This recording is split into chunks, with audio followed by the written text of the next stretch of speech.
You know, it's fascinating how a community's biggest struggles, their moments of weakness, of conflict, of doubt, can actually become the very things that lead to timeless divine guidance. And in this explainer, that's exactly what we're going to explore as we dive into the 10th part of the Quran. So let's start with this huge question, right? Imagine you're really up against it. Your numbers are small, and your resources are almost nothing. How in the world do you achieve victory? I mean, what's the secret? This wasn't some hypothetical for the early Muslims. This was their reality. And the answers they received, well, they've echoed through the centuries. All right, here's our game plan for today. We'll kick things off with the famous Battle of Badr. Then we'll get into the principles of war that came out of it and the complex issue of treaties. After that, we'll touch on the responsibilities of the believers themselves and look at the tough lessons from the trials of Hunayn and Tabuk. And to wrap it all up, we'll see what it truly means to be a believer. Okay, first up, the Battle of Badr. And let me tell you, this was so much more than just a fight. It was a defining moment, a real test of faith that would literally set the course for the entire community. I want you to just picture this for a second. You've got this small band of about 300 Muslims, not very well equipped at all, facing off against a powerful, well-armed army of nearly 1,000. I mean, on paper, this should have been a total wipeout, but it wasn't. They achieved this incredible, decisive victory, which the Quran attributes directly to divine help. So you win the battle, right? But then comes a new problem. What do you do with all the stuff you captured, the spoils of war or mali ganima? This kind of thing can tear a group apart. But what's so fascinating here is how divine guidance came in to solve this. A clear system was laid out where 1/5 was set aside for the state and for social welfare. It wasn't just about dividing up loot. It was about making sure there was fairness and that the community stayed united. That unity was the real prize. And that victory opened up a whole new set of questions, much deeper ones. See, it wasn't enough to just win. The how mattered. How do you conduct yourself during a conflict? This is where we start to see clear principles for warfare and, just as importantly, how to deal with your enemies ethically. So what were these principles? Well, 6 key things were laid out.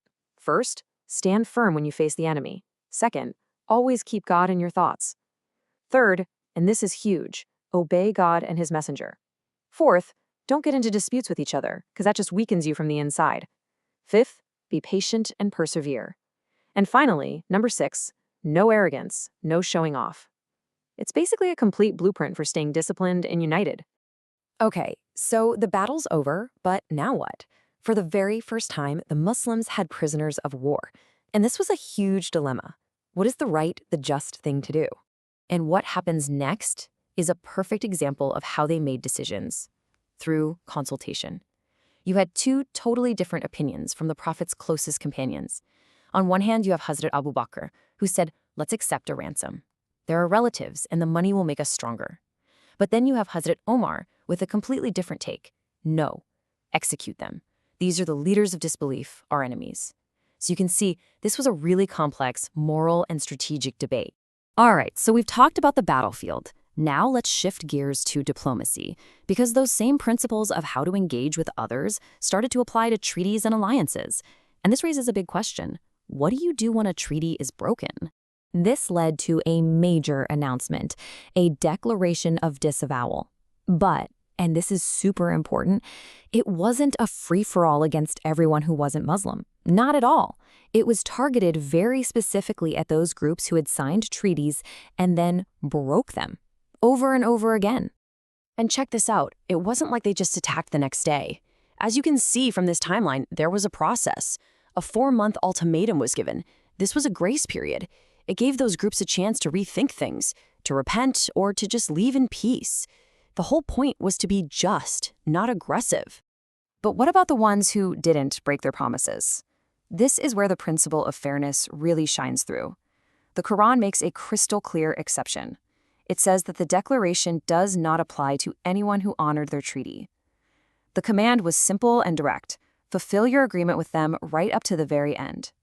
And that just hammers home one of the most fundamental principles in Islam.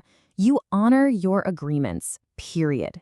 Being trustworthy and keeping your word isn't optional. It's a core value, no matter who you're dealing with. So You see how all these external rules about war, about treaties are all connected? Well, they're also deeply linked to something internal, the character and the responsibilities of the believers themselves. Take, for instance, the question of who gets the honor of taking care of the mosques. The Quran is very specific here. It's not about who's rich or powerful. It's about who believes in God and the last day, who prays regularly, who gives to charity, and, this is key, who fears no one but God. See, these aren't just a checklist of rituals. They're the building blocks of a strong, just community. Okay, moving on. We're about to look at two more huge tests for the community, Hunayn and Tabuk. And each one comes with a profound lesson about what faith really means when the pressure is on. So at the Battle of Hunayn, the situation was completely flipped. The Muslim army was now massive, 12,000 strong. For the very first time, they had the numbers on their side. And that led to something really dangerous. They got overconfident. And the Quran calls this out directly. It says, "On the day of Hunayn, when you took pride in your great numbers, but they availed you nothing." It's such a stark reminder. That pride in their own strength became their biggest weakness, and they were hit with a shocking setback at the start of the battle. The lesson of Hunayn couldn't be clearer, could it?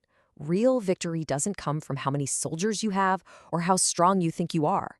It comes from God's help. It was a tough but absolutely necessary lesson in humility. And then there was Tabuk. Man, this was the ultimate test of commitment. We're talking about a grueling march in scorching heat to go face the Roman Empire, a superpower of the day. And here's the twist. No battle actually happened. The journey was the test. It was designed to show who was truly dedicated and who was just making excuses to get out of it. So, when you put it all together, the victory at Badr, the hard lesson at Hunayn, the tough journey to Tabuk, all these principles we've talked about, what does it all boil down to? What really defines a true believer? What does that ideal community look like? Well, the Quran gives us the perfect model, the Muhajireen and the Ansar. The Muhajireen are the emigrants, the ones who gave up literally everything, their homes, their businesses in Mecca, all for their faith. And the Ansar are the helpers, the people in Medina who welcomed these immigrants not as strangers, but as family, sharing everything they had. The bond between these two groups, that incredible sacrifice and brotherhood, that's held up as the gold standard of true faith. Everything we've talked about in this explainer comes from the book Khulasat al-Quran by Maulana Muhammad Ilyas Koman, and it was put together for you by our team here at UMMA 360. If you want to go deeper on this or explore other topics, we'd love for you to check out our app.